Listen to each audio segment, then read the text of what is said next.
Welcome to Conducting Parkinson's Conversations. In this episode, my guest is Robert Frisch. Robert is a distinguished violinist and former associate concertmaster of the Minnesota Orchestra. After building a celebrated career, he developed essential tremor, a neurological condition that threatened his ability to play his instrument.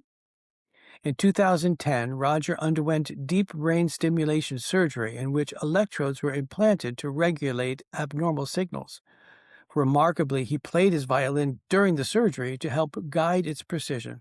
The treatment restored his control and allowed him to continue his performance career. Although Roger is not on the Parkinson's journey, his story resonates deeply as DBS has become an important option for many living with Parkinson's disease. Having undergone the procedure more than 16 years ago, his experience offers a meaningful and long-term perspective. I'm so excited to meet you and to hear your story. Uh, and I think there's so much interest from those of us in the Parkinson's community because there's a moment for anybody who has a tremor where the decision is made what is going on. And I'd love to start our conversation with that part of your story, just from the beginning when you first started experiencing things as a wonderful violinist and how that affected you, and then how they came to the conclusion as to what was going on. Yes, well, and again, thank you for having me. It's a pleasure to be able to speak to this community. Having essential tremor, I always say it's we're a little bit like the cousin to our Parkinson's colleagues. This a movement disorder by all means, but very different in the way it manifests itself.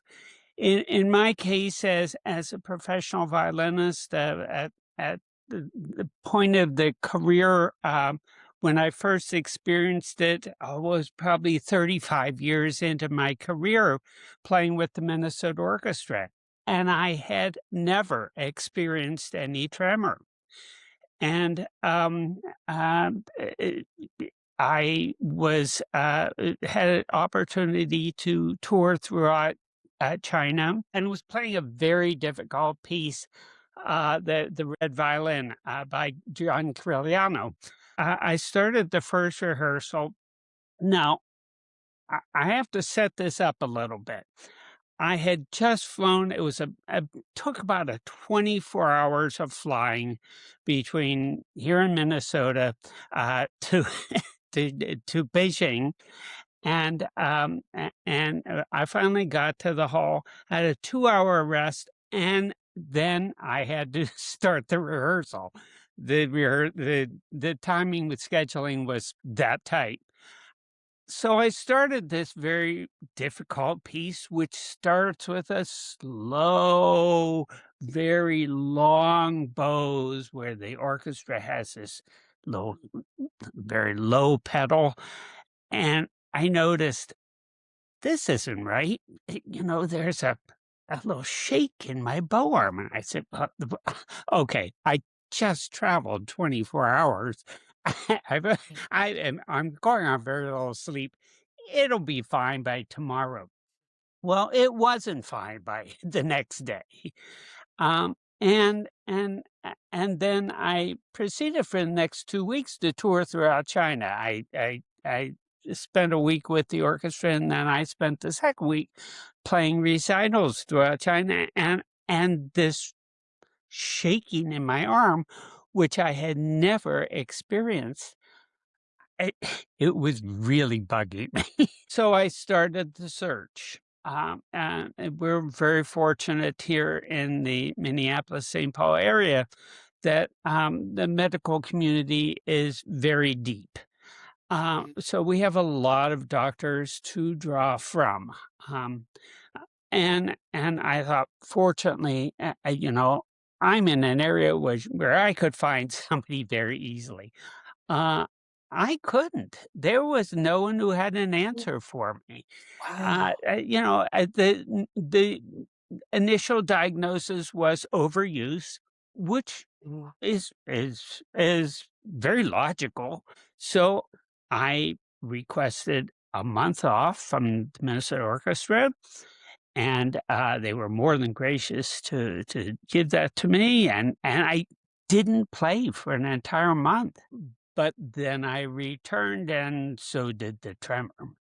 It didn't get any better, so I started seeing all sorts of other doctors, and so then it was determined I must have dystonia, but that was not the case either. So I went from doctor to doctor. Finally, I went to an arm specialist, orthopedic specialist. She said, "I have no idea what this is, but I just happened to hear a lecture from a couple of docs from Mayo Clinic. You should make an appointment down at Mayo Clinic." And sure enough, eventually I had an appointment with Dr. Joseph Matsumoto, and Dr. Matsumoto looked at me and within minutes said, highly suspect you have essential tremor. So then he explained it. He said, well, if in fact it is essential tremor, uh, we can try treating it with drugs. Or there is a procedure where we drill a hole in your head and we stick wires in there. And of course, he said that. And my immediate thought was, there's no way anybody's ever going to drill holes in my head. Just give me the pills. I will be fine. Yeah.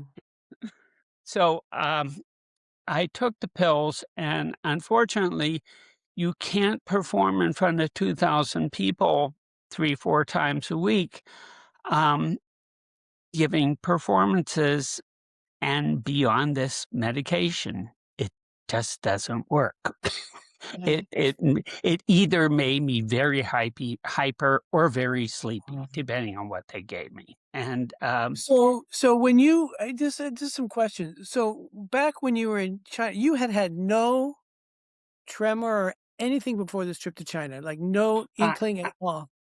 it was, I dare say, it was pretty darn steady. I can imagine how sensitive you were to the change. What I'm amazed at is how quickly this happened, and like it wasn't subtle. No, it happened like it was a light switch. Wow. And once it happened, it got suddenly worse. So it was between the time that I felt the original shaking until the time I ultimately had the deep brain stimulation surgery. It was a 2-year period. I was twisting and turning, and because I didn't want any of my colleagues to know that I was having any problems. Because it's if you hear an instrumentalist shaking, well, what's your first impression? Their nerves are shot. I didn't want my colleagues in the Minnesota Orchestra to think that. So I tried my very best to hide it. There were only 2 or 3 of my very closest friends in the orchestra who knew what I was going through. When I read like the comparison about, okay, in that decision making process, you have a tremor. What is it? Kind of the first thing that I read is the difference between a Parkinson's tremor and essential tremor. Is a Parkinson's tremor happens when you're at rest, and essential tremor is when you're active. Was that your experience, or am I wrong? Yes, it is true. So in my case, so in like in Parkinson's, essential tremor manifests itself differently with every person. Hmm. I have what my neurosurgeon calls I'm sure he made this up, positional essential tremor. I doubt Okay. it's a real terminology, It but sounds it doesn't interesting. matter. It's What is true. that explaining? So if I get up to a certain point, then it starts to Oh, shake. oh, So interesting. yes. So as I'm putting my bow on the string, that motion right there is when it starts going like that. Really Or as interesting. I go to put food in my mouth about right here, it will start to shake. So Interesting. yeah. So when I was working with the neurology department at Mayo, I would always bring down my violin, Interesting. uh, because that was the best way to show the doctors Right. how this tremor was behaving. You said you're having the symptoms when you were eating as well. Only when the hand got into that certain position. That's Right. fascinating. So it really is in my case, a positional type of tremor. So you were diagnosed with this and almost immediately within months went for it. Went for the DBS surgery. How was this presented to you that, okay, we're going to wake you up in the middle of the surgery and you're going to play your violin? Well, interestingly enough, I was not asleep until the very end of the surgery when they actually did the wiring. I was What? awake. I was awake through the whole procedure. Now, there was a mild anesthetic given, I mean, just enough so I wouldn't feel any pain. I mean, and frankly, other than, as they're feeding wires into your brain, there are no nerves in there anyhow, so you're not gonna feel any pain. The doctors decided the best way to measure the success of this surgery during the surgery was for me to play the violin because they wanted to quantify every step of this process.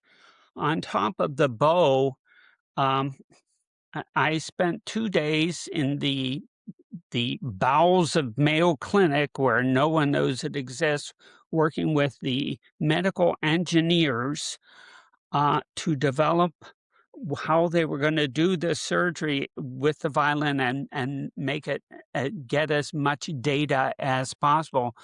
So yes, I was awake, enough to be able to fool around during the surgery. Wow. So you had the surgery and then was the effect immediate? Now, the controllers have changed obviously over the Right. last 16 years. Things have become more autonomous, correct? They have. Have you changed your controller over the years? I have.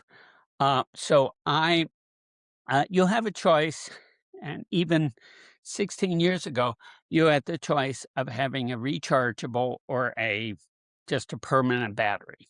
I've not gone with the rechargeable version. Um, and so if you go with just the permanent battery, that has to be swapped out every 5, 6 years. It's a fairly easy process. I Yeah. mean, that the swapping out of this stimulator takes about 10 minutes. That's how long the surgery is. And with that swap out, uh, then, I have gotten an updated version each time. So I've had Okay. 3 so far. Wow.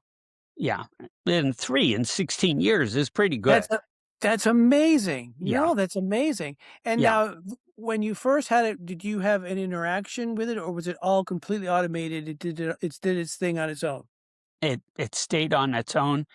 And so it and at that time, 16 years ago, they did it all in one big nonstop process. And then the next day, um, I stayed overnight, and the next day they programmed it. Wow. So you had the surgery and you went back to work? I did. I was back to work in 3 weeks. So and eh, I could have gone back sooner. But, they have to sort of shave you they didn't shave all my head, but they Sure. just I looked a little bit freak showish, and a and and where the incision was, it was a little bit sore, and that happens to be, so they they they said, "Where would you like the stimulator placed? We could put it any place. We could put it Really? down on your toes if you it doesn't really matter." So I said, "Well, in my" so so this is the way it works. So the holes in my head, let me see. So this is the left side of my head. That's where the holes are, but the tremor is on the right side. Right. So the wires go all the way down and then they come across. So now it would have made sense to come and put the stimulator here, except that's where I hold my violin. Right, impossible, not for you. That would never So work. so they said, "Well, we don't care where we put it. We'll put it any place you want. You want it on the other side? That's fine. It doesn't matter. It's just like running household wiring. They can put it wherever they want, Yeah. which is a neat concept if you think about it. Yeah. Wow, and so you just went right back to work, and was the tremor completely gone or just diminished, or, what was your status? For years, I would say about 99.5%. I mean, there was nothing. There was Wow. nothing. How does it know you're what when the tremor's coming to stop it before it happens? That's the It that's I tell amazing. you, Tom, it's magic. With advances, there are going to be more and more people that are electing for DBS. And your expertise over this perspective, to have this perspective on the experience that has been so many years, is absolutely invaluable to somebody who is looking at this moving forward. Sure, and you should talk to a real person to see what it's like, what the real life experience is. There are side effects to having the DBS.